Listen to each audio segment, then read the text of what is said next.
Sir, Akashic record அப்படிங்கின்ற ஆகாய பதிவுகள் இந்த பிரபஞ்சத்தில் இருக்குது அப்படிங்கிறாங்களே, அது உண்மையா? அந்த ஆகாஷிக் ரெக்கார்டில் தான் ஒருவருடைய பாஸ்ட்டு, ப்ரெசண்ட்டு, ஃப்யூச்சர் இது எல்லாமே இருக்குது. அந்த ஆகாஷிக் ரெக்கார்ட் பதிவை யார் வேணுமானாலும் எடுக்கலாம். அப்படி எடுத்துட்டா அவங்களுக்கு என்ன பிரச்சனையோ அதுக்கு தீர்வும் அதில் இருக்குது. அதை விடவும் யாராவது ஒருத்தர் பாதிக்கப்பட்டிருக்கிறார், இல்லை அவங்களே நோயால் பாதிக்கப்பட்டிருந்தாலும் அதற்கான ஹீலிங், குணப்படுத்துதல் முறையும் அதிலிருந்தே செய்து கொள்ளலாம் அப்படின்னு சொல்கிறாங்க. இந்த ஆகாய பதிவை எடுக்கக்கூடிய முறை அப்படிங்கிறது தியான முறையில் தான் எடுக்க வேண்டுமா, அல்லது தியானம் இல்லாமலும் வேற எந்த முறையில் எடுக்கலாம் அப்படிங்கிறத பற்றி ஒரு விரிவான விளக்கம் கொடுங்க டாக்டர். அதாவது ஆகாஷிக் ரெக்கார்ட் அப்படின்னு சொல்கிற ஆகாய பதிவுன்றது இந்த பிரபஞ்சம் உருவான காலத்திலிருந்து இருக்கு. மத்தியில் ஏதோ ஒரு டைமில் உருவாக்கப்பட்டது கிடையாது. இந்த பிரபஞ்சமும் உருவான நாளில் இருந்து இந்த பிரபஞ்சம் அழியும் நாள் வரைக்கும் இருக்கு ஆகாஷிக் ரெக்கார்ட். அந்த ஆகாஷிக் ரெக்கார்டை யாராலையும் எரேஸ் பண்ணவோ, கரெக்ஷன் பண்ணவோ, மாடிஃபை பண்ணவோ முடியவே முடியாது. இதை முக்கியமாக புரிஞ்சுக்கலாம். ஆகாஷிக் ரெக்கார்டுன்றது இருக்குது. அந்த ஆகாஷிக் ரெக்கார்டை யாரும் எரேஸ் பண்ணவோ, மாடிஃபை பண்ணவோ, எந்த விதமான ஒரு ஆல்ட்ரேஷனும் பண்ணவோ முடியவே முடியாது. ஒன்ஸ் ரெக்கார்டட் தான். ஒன்ஸ் ரெக்கார்டட் தான். இந்த ஆகாஷிக் ரெக்கார்டு என்ன ரெக்கார்டு ஆகும்னு சொல்லி சொன்னால், இந்த பூமியில் பிறக்கின்ற எல்லா உயிர்களும் இன்க்ளூடிங் மனிதனையும் சேர்த்து என்ன நினைக்கிறான் முதற்கொண்டு மனதாலும் சொல்லாலும் செயலாலும் நாம் என்ன பண்ணணும் எல்லாமே ரெக்கார்ட் ஆகும். நம்ம மனசில் என்ன நினைக்கிறோம் ரெக்கார்ட் ஆகும். நாம் என்ன பேசுகிறோம் ரெக்கார்ட் ஆகும். நாம் என்ன செய்கிறோம் ரெக்கார்ட் ஆகும். நம்ம மனசில் நினைக்கிறது ஒன்று, வெளில பேசுறது ஒன்று, ரெண்டுமே ரெக்கார்ட் ஆகும். என்ன நினைக்கிறோன்னு ரெக்கார்ட் ஆகும், என்ன பேசுறது ரெக்கார்ட் ஆகும். நம்ம மனசில் நினைக்கிறது ஒன்று, செய்யறது ஒன்று. நம்ம என்ன சொல்கிறோம்னு ரெக்கார்ட் ஆகும், நம்ம என்ன செய்யறோம் ரெக்கார்ட் ஆகும். இது ரெண்டுத்துக்கும் என்ன வித்தியாசம் இருக்கிறதோ ரெக்கார்ட் ஆகும். Everything is record. இந்த ரெக்கார்டை வச்சு தான் கர்மா கிரியேட் ஆகுது. இந்த ரெக்கார்டை வச்சு தான் கர்மா கிரியேட் ஆகுது. இந்த கர்மாவை வச்சு தான் இந்த பிரபஞ்சமே இயங்குது. இந்த மனித உயிர்கள் இயங்குகின்றன.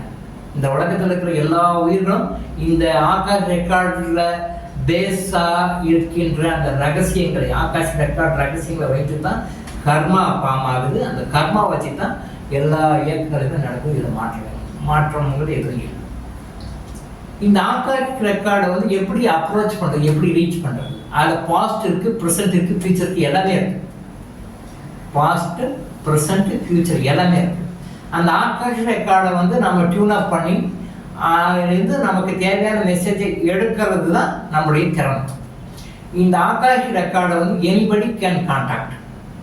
எந்த நேரத்துலையும் யாரும் எப்பவும் எந்த டைம்லையும் அப்ரோச் பண்ண முடியும். அது டேட்டா எடுக்க முடியும். அந்த டேட்டாவை எடுக்கிறதுக்கு நமக்கும் அதுக்கும் என்ன ஒரு லிங்க் வேணும்னா, மெடிடேஷன் டூல் கண்டிப்பாக யூஸ் பண்ணணும்.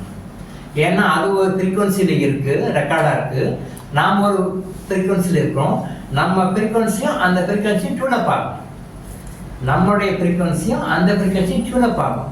எப்போ டியூனப் ஆகுதோ அப்போ இருந்து கிரேஸ் பெயின் நம்ம எடுத்துக்கணும். அப்போ நமக்கு என்ன வேணும்னு நினைக்கிறோமோ அந்த மேட்டை இருந்து எடுக்கணும்.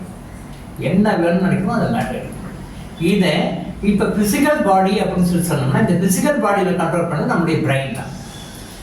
நம்முடைய பிரெயின் தான் இப்போ இன்விசிபிளாக இருக்கிறது. நிறைய விஷயங்கள் இருக்குது. இன்விசிபிளாக இப்போ நான் பேசுகிறேன், விசிபிளாக பேசணும்னா நம்முடைய மூளை இருக்குல்லையும், இந்த மூளை தான் இந்த எல்லாம் கண்ட்ரோல் பண்ணக்கூடிய ஒரு டூல் பிரெயின் தான். உங்களுக்கே நல்லா தெரியும், இந்த பிரெயினுடைய பவரில் நாம் 100ல் 1000ல் 1 பங்கு கூட நம்ம ப்ராப்பராக யூஸ் பண்ணலை. பிரெயினுக்கு ஒரு பவர் வச்சுக்கிட்டிங்கன்னா அதில் ஒரு 100ல் 1 பங்கோ இல்லை 1000ல் 1 பங்கு கூட இன்னைக்கு இருக்கிற பெரிய சயின்டிஸ்ட் கூட அதை யூஸ் பண்ணலை. மூளையினுடைய ஒரு பகுதியை தான் நம்ம யூஸ் பண்ணுறோம், முழுமையாக யூஸ் பண்ணலை அப்படின்னு சொல்லி விஞ்ஞான ரீதியான ஆய்வுகள் நமக்கு சொல்லுங்க. உண்மை. அப்போ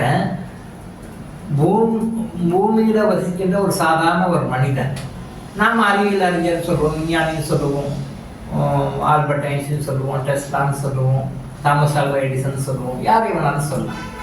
அப்போது பெரிய விஷயத்தை கண்டுபிடிச்ச ஒரு விஞ்ஞானி கூட, ஆல்பர்ட் ஐன்ஸ்டைன் கூட, இந்த பிரெயினுடைய பவரை, தாமஸ் ஆல்வா எடிசனுடைய பிரெயினுடைய பவரை கம்பேர் பண்ணும்போது அந்த பிரெயினுடைய பவரில் 1000ல் ஒரு பங்குன்னு வச்சுக்கோங்க, ஒரு பங்கு தான் யூஸ் பண்ணி. அப்போ 999 பங்கு அங்கே வந்து யூஸ் பண்ணாமல் இருக்கு.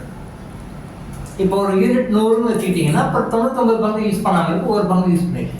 அப்போ ஒரு பங்கு யூஸ் பண்ணவரே இவ்வளோ பெரிய ஜீனியஸாக இருக்காரு. ஜீனியஸுக்கே ஒரு பங்கு தான் யூஸ் பண்ணியிருக்காருன்னா அப்போ 19% யூஸ் பண்ணால் அவனை எப்படி இருக்கும்? அது பெரிய விஷயம். இதுதான் ஆகாஷிக் ரெக்கார்டுங்கிற ஒரு பெரிய விஷயம்.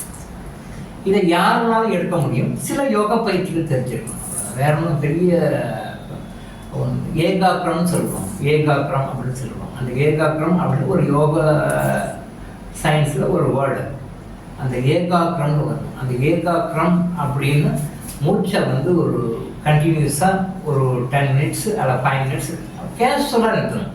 கேஷுவல் நிறுத்தணும். அது ப்ராக்டிஸில் வரும். பை ப்ராக்டிஸில் வரும். வர முடியாத அவசியம் இல்லை. ஒரு 10 நிமிஷம் 5 நிமிஷம் கேஷுவலாக நம்ம மூச்சை நிறுத்தக்கூடிய ஒரு பக்குவமும், அந்த மூளையினுடைய கான்சன்ட்ரேஷனை வந்து அந்த டைவர்ஷன் ஆகாமல் கான்சன்ட்ரேட் பண்ணி மனிதனுடைய செயல்பாட்டை கான்சன்ட்ரேட் பண்ணக்கூடிய ஒரு தியான சக்தியும் இருந்ததுன்னு சொல்லிச்சுன்னா நம்ம ஈஸியாக கான்டாக்ட் பண்ணலாம். அங்கேருந்து என்ன விஷயம் வரும்.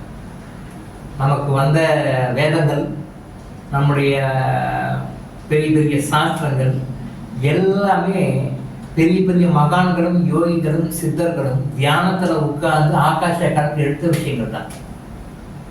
இன்னைக்கு இருக்கிற பெரிய பெரிய நூல்கள், மகான்கள் எழுதின நூல்கள், மகான்களுடைய சாஸ்திரங்கள் எல்லாமே யாரும் அவங்க தனிப்பட்ட முறையில் உட்கார்ந்து எழுதல. எல்லாமே அமைதியாக தியானத்தில் உட்கார்ந்து ஆகாஷில் கடந்து வாங்கி எடுத்து சொன்ன விஷயங்கள் தான். ஸோ அந்த விஷயங்களை வந்து பிரெயினை ஆக்டிவேட் பண்ணி எடுக்கலாம். இந்த தியானம் வந்து பிரெயினை தான் ஆக்டிவேட் பண்ணுது. தியானம் வந்து பிரெயினை தான் ஆக்டிவேட் பண்ணி பிரெயின் வந்து அந்த ரிசல்ட் கொடுக்குது.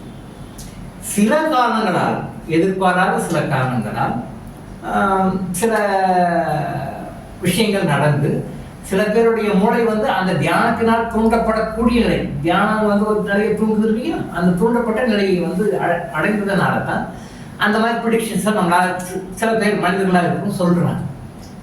அது வந்து ஃபாரினில் நிறைய பேர் இருக்காங்க. இங்கே தமிழ்நாட்டில் நம்புகன் நாராயணன் ஒருத்தர் இருந்தார், அவரு இறந்துட்டார்.